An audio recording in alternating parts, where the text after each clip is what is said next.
Hello everyone, আজকের ভিডিওতে কিন্তু তোমরা দেখতে পারবা কিভাবে খুব ইজি ওয়েতে একটা কাট ক্রিজ আই লুক ক্রিয়েট করে ফেলা যায়। তো প্রথমে কিন্তু আমি এখানে একটা টেপ ইউজ করে নিয়েছি যেন আমার আউটার লাইনটা খুব শার্প একটা এফেক্ট দেয়। তারপর একটা ব্ল্যাক কালারের আইশ্যাডো নিয়ে আমি এভাবে আমার ল্যাশ লাইন বরাবর সুন্দর করে ব্লেন্ড করে দিচ্ছি। তারপর এই ব্ল্যাক কালার আইশ্যাডোটাকে স্মোক আউট করার জন্য আমি একটা ডিপ ম্যাজেন্টা টাইপের কালার নিয়ে ব্ল্যাকের উপর সুন্দরভাবে ব্লেন্ড করে দিয়েছি। এখন আমি আমার ক্রিজ লাইনে একটা ইয়েলোইশ ব্রাউন কালার শেড নিয়ে ব্লেন্ড করে দিয়েছি। আর হ্যাঁ, এখন কিন্তু আমি কাট ক্রিজ করার জন্য কোনো কনসিলার ইউজ করছি না, কারণ কনসিলার দিয়ে কাট ক্রিজ করতে গেলে কিন্তু অনেক টাইম লেগে যায়। তাই আমি জাস্ট একটা শার্প ব্রাশ দিয়ে গোল্ডেন কালার শিমার ইউজ করে নিয়েছি।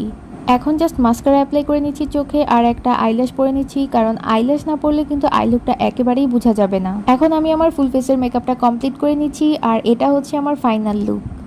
তো আই হোপ তোমরা বুঝতেই পেরেছো কিভাবে কনসিলার ইউজ না করে এভাবে খুব ইজি ওয়েতে cut crease eye look create করে ফেলা যায়।